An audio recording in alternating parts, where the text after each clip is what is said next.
There are two great days in your life: the day you were born and the day you realize why you were born. Hey, everybody. Welcome back to the Follow Lead Podcast, a Christian leaders podcast powered by EBEB Solutions, energy benefits for every business. Go to ebebsolutions.com today and learn more about how your tax savings could free up capital for all the different ways you need it in your business. Again, go to ebebsolutions.com and tell them Tony sent you. Friends, today on the podcast, I'm excited to introduce you to Dr. Matt Paden.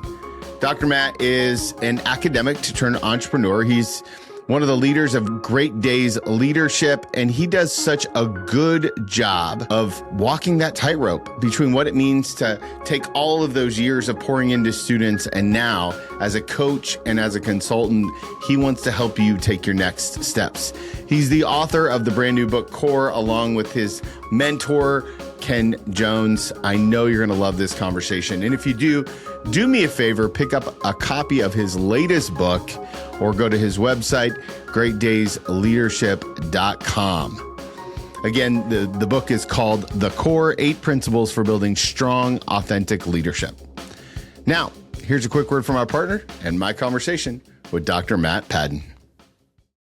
Hi, Matt. One of the things that you and I talked about before I hit record is this year on the podcast, we're wrestling with the 12 most Googled leadership questions. And this month's question is all about leadership style and effectiveness. So let's say that you were sitting across from a young leader, a Christian executive or entrepreneur who's really trying to do their best to make their impression on the world. And they ask you this: how do I know what my leadership style is? And how do I know if it's effective? What's your answer? How do I know what my leadership style is and if it's effective? Great question.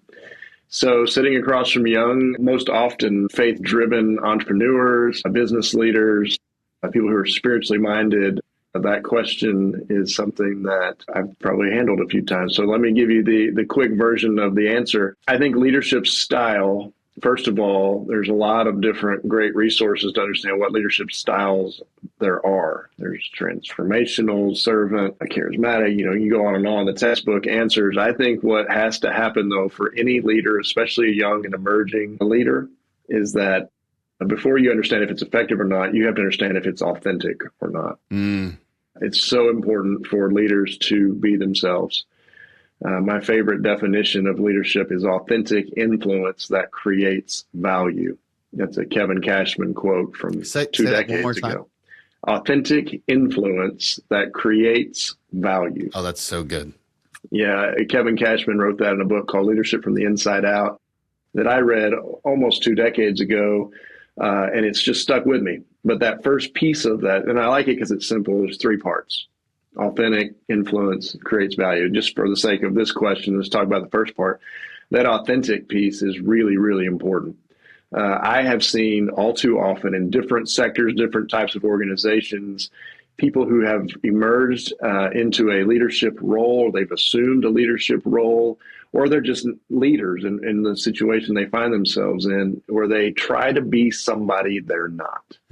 They had a mentor, they had a guide, right? They had somebody who inspired them to lead, that made a difference in their life. And sometimes, especially for young and emerging leaders, it's a challenge to not try to be like that person, instead of be the best version of who I am. And so before we get to styles, we have to get to the authentic piece. And so if your mentor, your inspiration was, transformational, charismatic, but you're not quite wired that way, you can't fake your way to that and be effective, right? So the authentic piece is really important.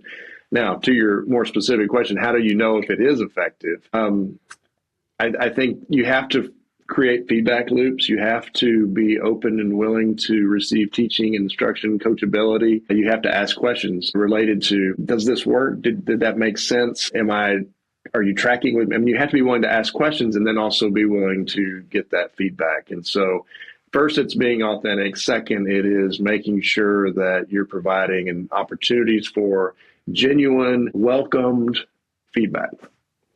Authenticity is one of those words that a lot of people like to use, but I think it's really hard to live out, especially because in the world that we live in, there's so much noise and there's so many people and things to compare ourselves to.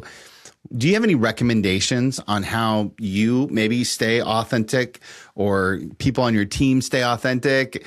I think as I've aged, it's gotten a little easier, but mostly because I'm a little bit more of a curmudgeon and I just don't care. But when I was younger, I cared a ton. What do you think?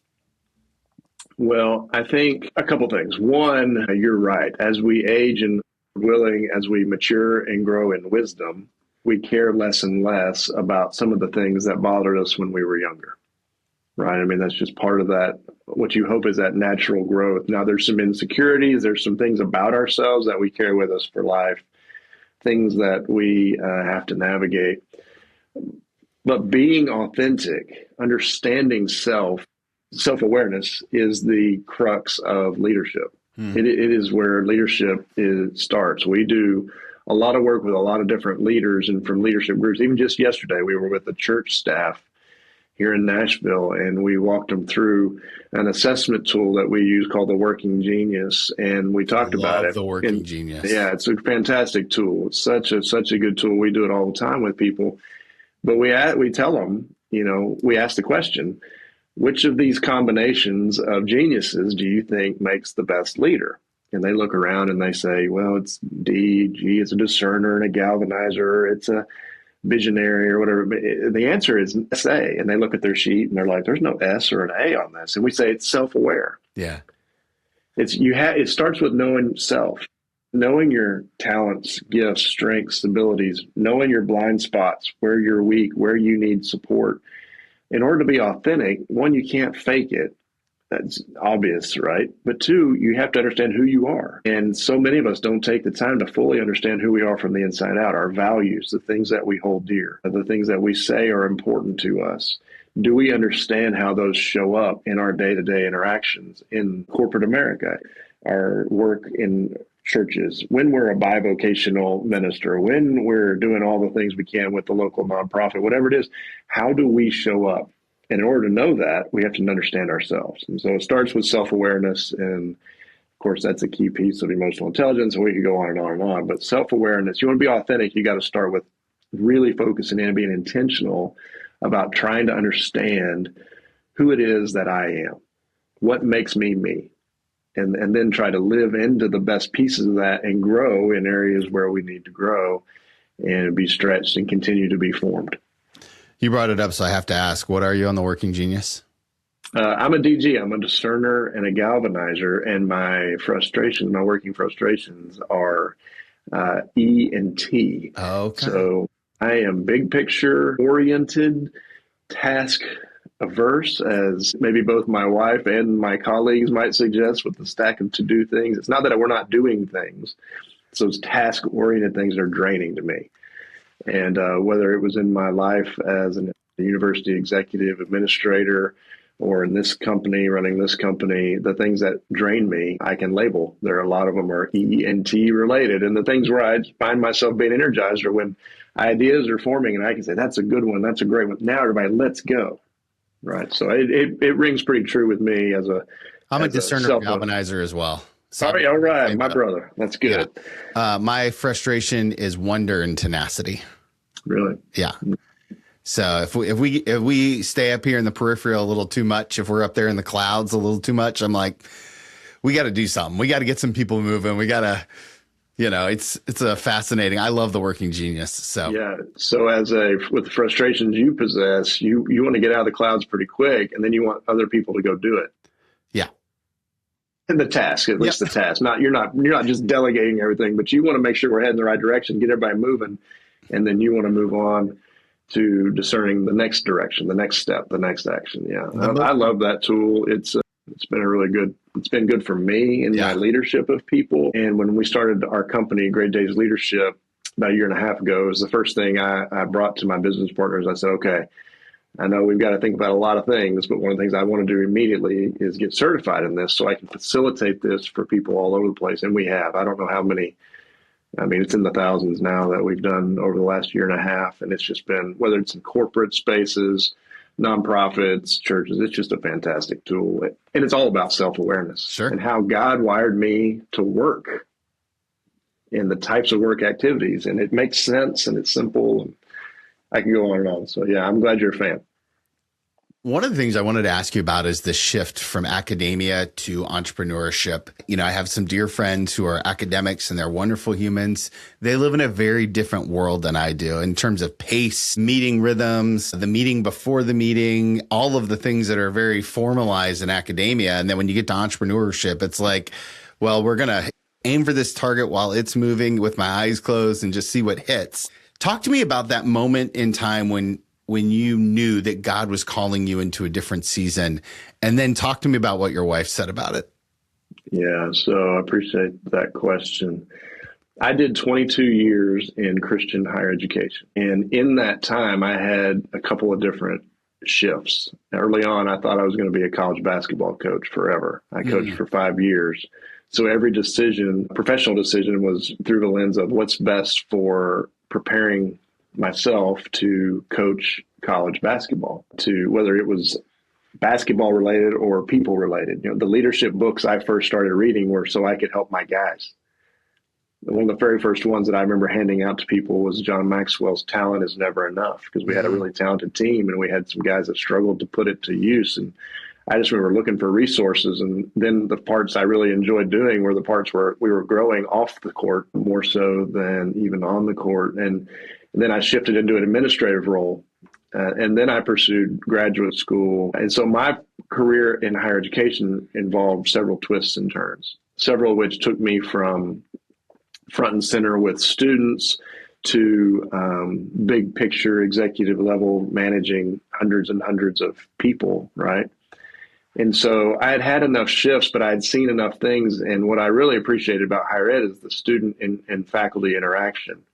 As an administrator, you don't get as much of that. You get some of that in key spots and you get to know some of the students, but that faculty piece is so unique. And so I did teach quite a bit. I taught in graduate programs primarily, but there were those night and weekend classes, and you got to meet older students, mostly young professionals to mid-career people, and I loved it. And it would be one of those things I didn't like grading papers. I should say that. I didn't like grading papers, but I don't loved. think anybody does. No, they don't. I loved teaching. I loved the interaction. I loved the conversations that I got to have with that. It was life-giving to me. After a long day of sitting in budget meetings or strategy sessions or HR related issues or, all the things that are basically business related in the Christian higher ed space, those night and weekend classes, while they were draining in terms of just physically because it's a long day or long weekend and you're away from family and all that, it was life-giving. And so as I started trying to listen more and more to the call God was putting on my life, I just kept coming back to this space. What is it that's life-giving? And I found some notebooks that I'd had 15 years when I was moving out of my office after I'd made the decision to move from being an executive vice president of a university and helping, oversee all the big picture stuff to I'm going to jump out of this plane and start something with some business partners, and it's going to be a whole new world. But what I found was some notebooks that I had moved with me across the country as career had changed. And in there it said, what would it take to start a consulting company that focuses on mission-driven organizations and helps them develop the next generation of leaders? This is from a decade and a half ago. Wow. I mean, it had been in my heart and on my mind for so long. And it had been, what about these book ideas? And as we'll talk about later, even one of those has come to fruition. It was like all these things God had planted in my heart a long time ago that I hadn't ignored because I felt called to the work. So I felt a lot of peace in jumping into the entrepreneur space. I felt a lot of preparation in terms of not just academic training, but that I had been doing this. I had been leading teams. I had been consulting and coaching on the side, formally and informally for years. I had taken on projects, from here to there from time to time, and done a lot of speaking and training kind of moments. And so I felt like while I hadn't done it full time, I knew the general direction. Yeah. But what you don't know is just, as you were saying, how as an entrepreneur, it's just so different than life on an institution where rhythms are set for you. There's the academic calendar, there's the regular routines, there's the 8 to 5 piece, all that. So it has been an interesting and it's been a fantastic year and a half in this company. We've been blessed with a lot of great clients and a lot of great opportunities, which helps, for sure. But all in all, I just feel like God's hand was in all of it. And I counted them up. There's about 19 different things that I counted that it was just like in that season where I was trying to discern what do I want to do here? We were nearing the end of a semester, a school year, which in that academic calendar is, okay, this is kind of time. If I'm going to do something different, now is kind of the time. And there was about 19 things that kind of I could point to that were just, all right, I get it. It's time to do this. And so we felt a lot of peace. You ask about my wife. She had urged me to do it for a while because she knew it was in the back of my mind and on my heart. And so she was super supportive, is super supportive, and loves that I'm home more. Even though I travel more now, I'm home more. I'm not, dealing with some of the same kinds of things that go on the college campus. And our nights and weekends look a lot different, and we're able to focus in on our kids and in some different ways. And it was special for our kids to grow up in an environment where they were on a college campus a lot, but they're enjoying this side of things too. So it's good. It's been an adjustment though, for sure. Sorry for the long answer, but that's the long answer. It's a complicated journey. This is what the long format's for. One of the things that I loved about your website, greatdaysleadership.com, is you list the team that you've kind of assembled. And I get nosy and curious. And so I was clicking on all the bios, and you put together a powerhouse, talented kind of group of people from looks like your daily staff, and then you got some experts that you probably call in when needed, is kind of the way that I was interpreting some of your stuff on your About page. Talk to me about putting a group of people around you. I mean, I think there's probably, counting yourself, 5 doctors amongst the team. Like it's a robust, highly educated group of experienced executives and entrepreneurs. What did that take? Well, you're right. We have some day-to-day folks that are involved with this all the time. And then we do have a pool of experts we call on to help fulfill client needs. And the way that came together, one, just blessed with some great, they're friends. It's relationships. Everything's about relationships. And I think what we do, what you do, I think it's how I think of it. There's no competition amongst lighthouses. Right. And that's what they used to say about Christian higher education. But I've kind of taken that mantra. We're all trying to help people. So there's plenty of work. And so the people that you see on our list of experts, they're doing really good work regularly on their own. And then we get to plug them into things. And we get to bring them into projects and speaking and training engagements or whatever the moment may need. And what they do is they agree that we're not in competition, and so there's moments where they call me and say, hey, Matt, can you or somebody from your team help us with this? And I just think that's how this business works, but it's also what's best for our clients because they're not just getting me and a small group of people. They have access to a lot of wisdom. And you mentioned all the doctorates. We have a lot of academic experience, but what I wanted as we built this was that we want to be real world practical, right? I love my friends in academia a lot and talk to many of them regularly, but what we want to do is not just be highbrow academic.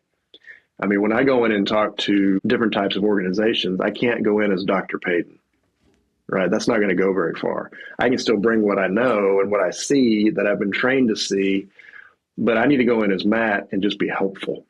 And the folks that you see on our website, that they kind of have the same thought too. They've done some amazing things. Like they don't need to be on our team, right? I need to be on their team as a startup, but they all have a commitment to helping people grow and helping organizations be all they can be.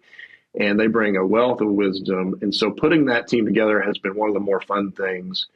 I wish we were all in the same place and we could have weekly conversations. Sure. That sort of thing. That's not really how it works because we're all busy. And so we get together virtually from time to time. And I of course, have interaction with a lot of them pretty regularly. But it is a robust group of people, and that helps us serve a robust set of clients. And so we are not designed to serve and be all things to all people, but we are designed to serve, I should say, with these tools that cut across all different sectors.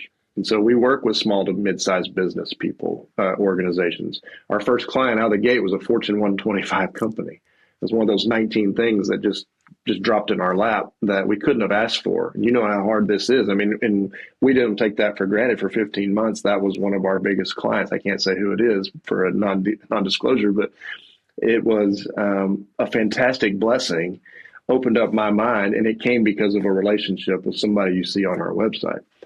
And that's how this business works. And so we're able to serve giant organizations or small mom and pops, nonprofits, faith-based institutions, or like I said, even just yesterday, church staff doing their team retreat, which we do quite often. And so having a deep pool of people who are wired and gifted differently than me. When you asked about building a team, I wanted people who have expertise in things that I can speak on, you can speak on. We're smart enough to do some research and give a speech. That's not what we're trying to do. We give a lot of speeches, we do a lot of trainings, but I want people to come in, they're experts. Yeah. But they're also real world practical. They're scholar practitioners. In the academic world, we would say they're scholar practitioners. They know the stuff, but they also have lived it. And that makes a big difference. So it's been really fun to build that team. We've got others that we call on that are not listed just because they don't want to confuse their audience and that sort of thing about being part of things. But we're excited as we continue to grow to continue to expand that group. And we've got some good folks that are lining up to be a part of our team. One of the threads that was fun for me to pull throughout your career is your ability to collaborate. And we talked about kind of that discerner galvanizer. I can see the galvanizer in that, of course. But one of the names that you've collaborated with recently and that we're really going to celebrate today is Dr. Ken Jones, right? And he co-authored your latest writing, Core, and it's all about 8 principles for building strong and authentic leadership. And it's a beautifully written book because both of your voices are distinct and also combined. I think that there are a lot of leaders listening who struggle with collaboration, who struggle with like, okay, you can have an introduction and I'll have an introduction and you have a dedication and I have and you guys did that so well. Talk to me about the process of collaborating with somebody like Ken to put this writing into the world. So to tell that story most accurately, I got to tell you who he is. Yeah. So he was the president of the Christian college I went to in Texas. And before that, he had been the preacher at the church I attended, a giant 2,000 member church or so, 1,500 to 2,000 people when I was a kid. So I looked up to him. He was the president of the university when I went there thinking I was just there to play basketball and get a degree and go coach basketball, as I mentioned earlier. But early on, I remember really enjoying when he spoke in our chapel or when I heard him speak on things. And the topic he always talked about was leadership.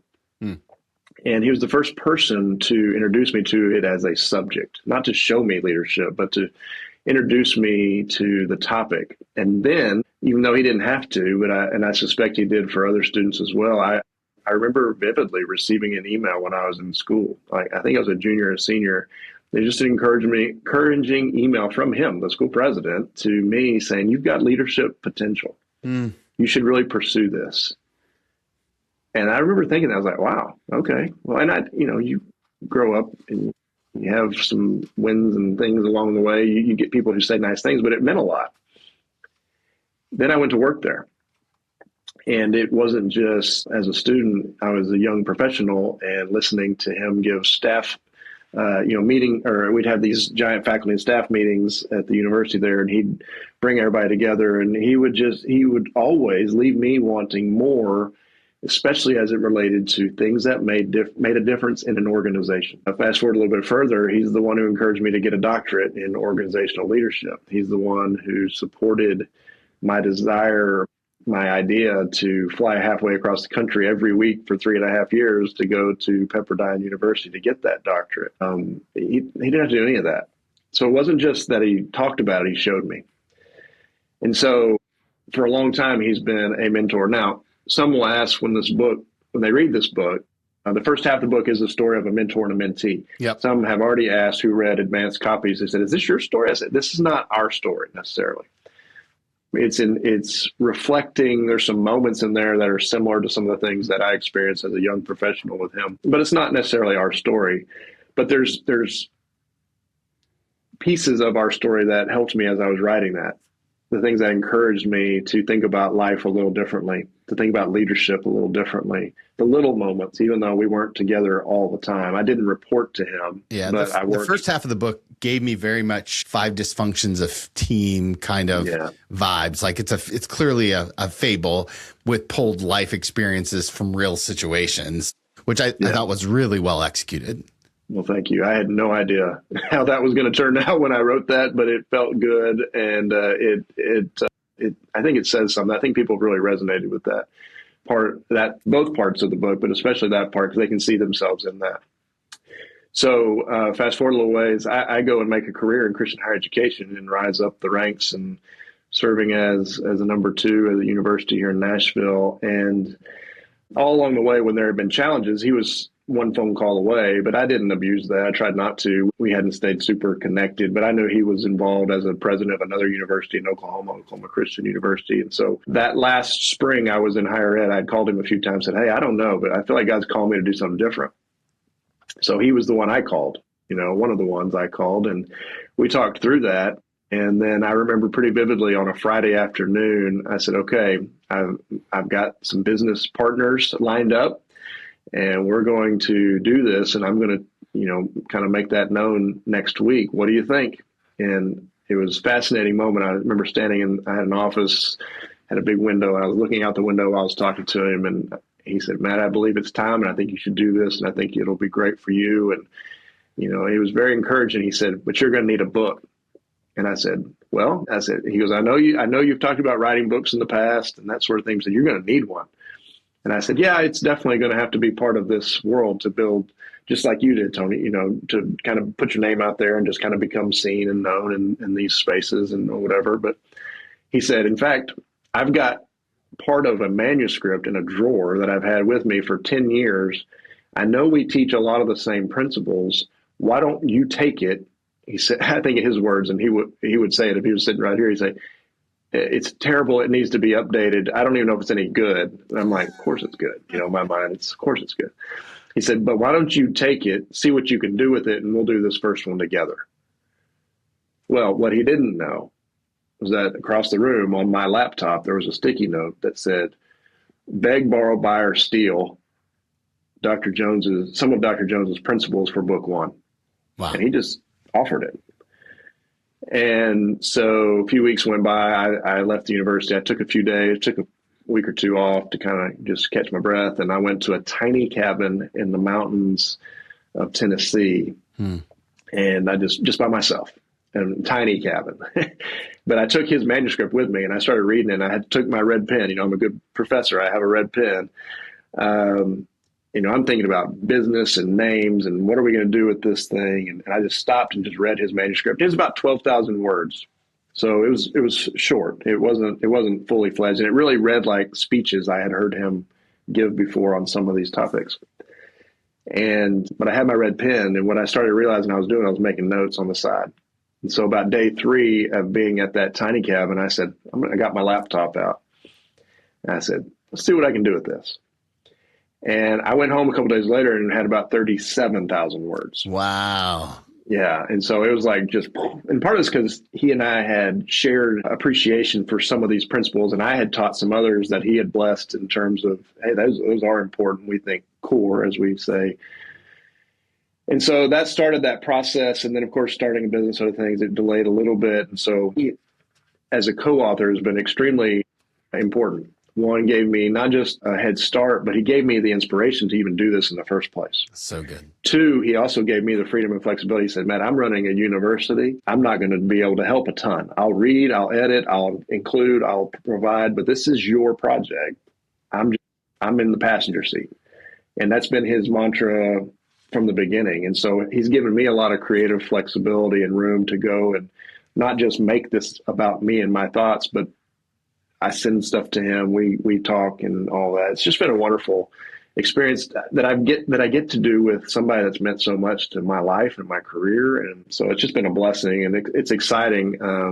Here when this book comes out, we're going to get to do some things together to go tell the world about it and that sort of thing. And it's just fun to think about what God's done, and to be able to do this with him has been really, really special. We think it's a good book. We hope other people do as well. We read a lot of leadership books, and so we know there's a lot of them out there. There are a lot of really good ones. We think this is different because it's part fable and part field guide, and it's about leadership from the inside, from the core out, as opposed to some of the tools and skills that people in leadership need. We think this is more about who a leader is. And I'll say this before I quit saying, one of the things that helps me a lot is these are not just things I saw or heard him talk about that inspired me. These were things I saw him do that encouraged me to know it can be done along the way. And especially the part where we talk about working for the good of the people. And so that has been, it's just been a blessing. Yeah, one of the things that struck me in your introduction was the way that you wrote about him handling some crisis in the university, and you guys were supposed to go on a car ride together, and that kind of process and watching that unfold. It was well done. The other thing that I really appreciated about the writing was how short the chapters were. So, like, as a guy that likes to feel like I'm achieving things, like, yeah, I'm like, I just went through 12 chapters, right? Like it's because they're kind of they're just very readable. It's very digestible. I want to go through the 8 things. Now, I recommend picking up a copy of the book, but I want to go through the 8 things, and I want to ask you which one's the hardest for you as a leader. Mm-hmm. And so here are the 8 things for the bold ones, my podcast family. Work for the good of the people. Keep your ego in check. Embrace truth. Lead with your ears. Show up with grace. Pace yourself and extend the game. Be coachable. Know where you're going and why. Those are kind of the 8 core foundational parts. Which one's the hardest for you as a guy that's led universities and now leading as a company and a huge part of influencing all of these other leaders? Which one do you struggle with the most? I could probably point to each of the 8 and tell you an example about why this is a journey and not a destination, right? Leading from the core, as we say, is not something that just happens and you arrive and you move on. It's a everyday journey. And so I could probably give you examples from each of the 8, but I think probably the 2, and they intersect a lot, Tony. I think embracing the truth. Now, that may sound kind of odd, so let me just describe it really quickly. We think leaders need to search for and find the truth. As a leader, whether you're at a small organization or a large organization, you have to be focused on looking for and finding the truth. Now, the way we talk about it, there's 2 levels. Well, level 1 truth is facts and data and analysis and survey results and information that is shared with me that are truths that I need to then not just search for and find, do something about. And level 1 truth is a whole lot easier to navigate than level 2 truth. Level 2 truth is where I would say I and maybe others may find it a little more challenging to live that core principle out, because level 2 truth is about truth. It's truth about me. It's when people say, "Hey, Matt, you're not hitting on all cylinders, and this is why you missed that opportunity, or you said the wrong thing, or I don't know if you meant to or not, but that really hurt that person, or your attitude in today wasn't whatever it is that somebody shares with you that is truth about you. I still need to search for it. I need to find it. And then what we say is embrace it, which is do something about it." Now, what often happens when we are faced with those level 2 truths is we get defensive. Yeah. We start to teach back, right? We start to say, well, wait a minute, they misunderstood, or that's not what I meant. And I would say that as someone who is a discerner, we talked about a working genius discerner, one of the things that I know as a discerner, I want to be trusted. Just trust me. And so when people call you on something and they're like, "Oh, no, you're wrong," my natural inclination sometimes, unfortunately, especially when I'm not receiving truth with a heart posture that's receptive, right, is to push back or to get defensive. So I would say embracing truth, there are these moments where that can be tricky. The one that connects to that I would say is right there close to it is the idea of being coachable. Leaders must be lifelong learners, which means we have to have a posture, a willingness to learn, to grow, to admit we don't know everything, right? To admit that we're not fully formed yet in this area or that. And so I think those two go together to where, it makes for an adventure every day in terms of growth and formation, especially as a leader.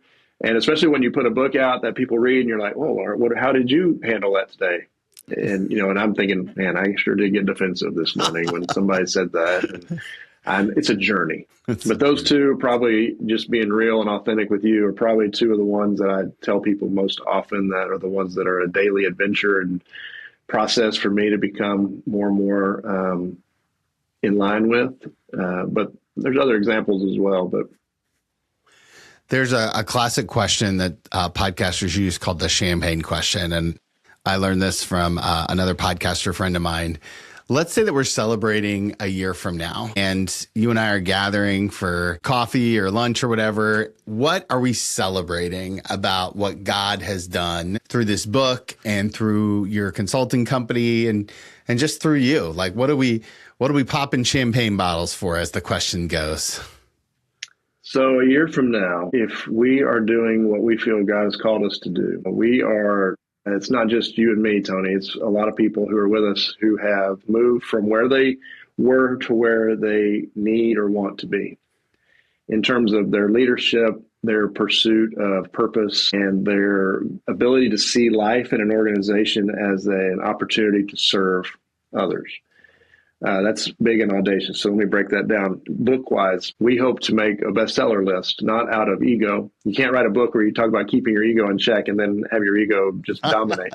It's not so much out of ego. We believe fully, wholeheartedly, that despite leadership being something that is talked about all the time by lots of people, it's $100 billion industry, leadership development is. We don't see a lot of leaders who are leading for the good of the people.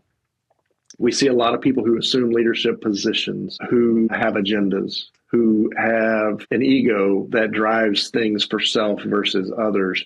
We want to start a movement.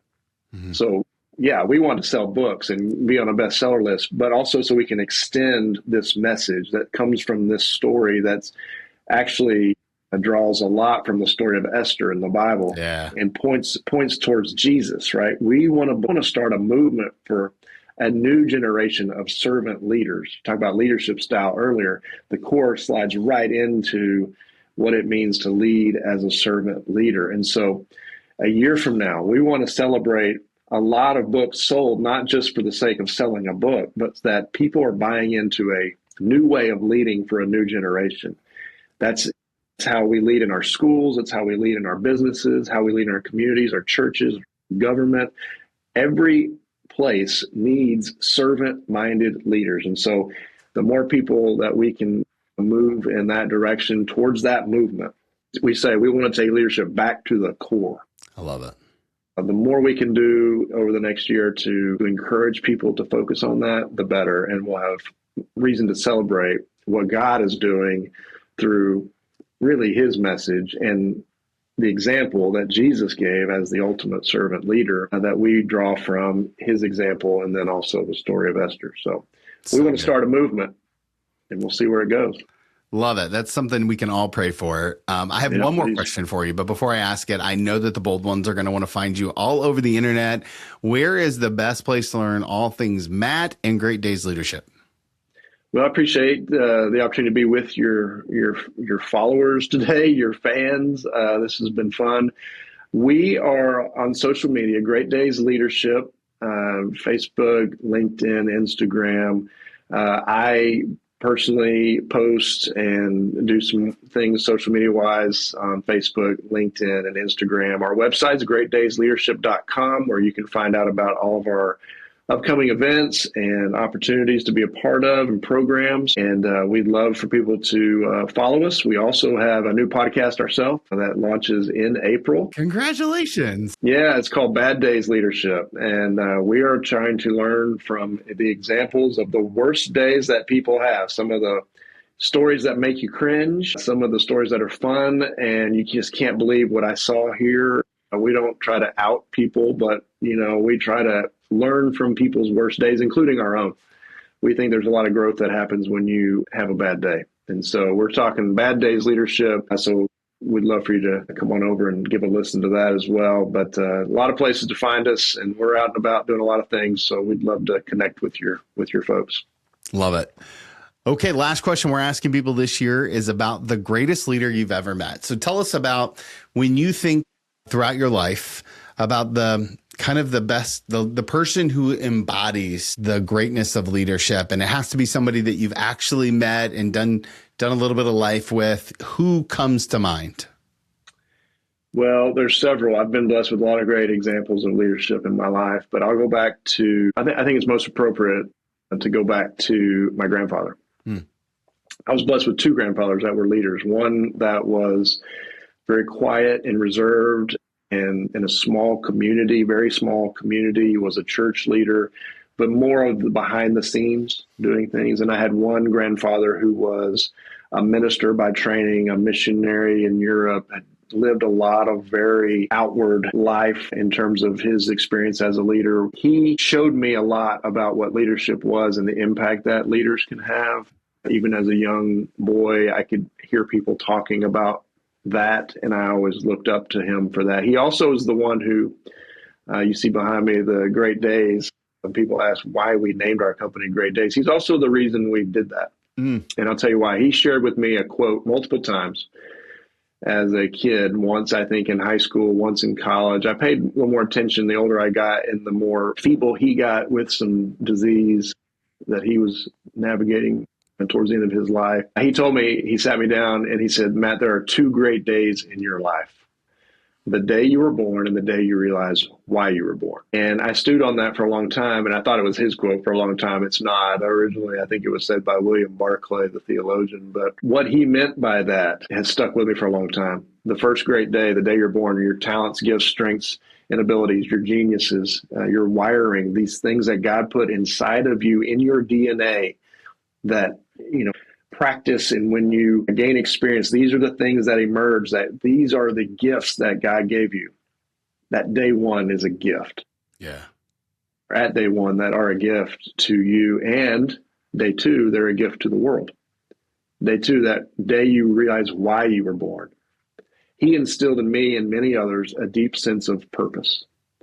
And it wasn't just purpose, like some people throw that word around. It was a deep sense of there is something that you're specifically, fearfully, wonderfully made to be a part of, to make a difference in the world. So you take those gifts, talents, strengths, and abilities that you're born with on day one, and then you go put them into practice for the service of others.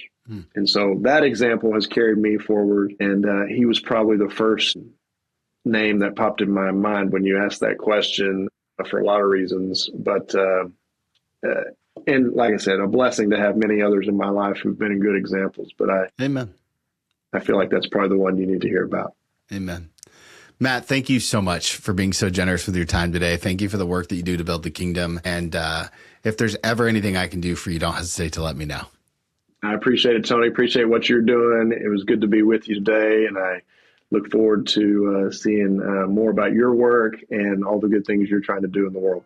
I told you guys what a great conversation. I absolutely loved this conversation because I like the way that Matt talks about leaning in. He talks about leading people, being authentic, making those pivots. Those are the conversations that I just get so much out of, and I hope you do too. So the coaching question for today's episode is, which of the 8 principles do you need to work on the most? Matt gave us 8 principles today. Which of the 8 principles do you need to work on the most? I'd love to hear your feedback on today's episode or any of our episodes. Go to tony@twmilt.com if you want to shoot me an email, or @twmilt on Instagram or LinkedIn. And as always, don't forget, if you want to follow Jesus, you must be willing to move.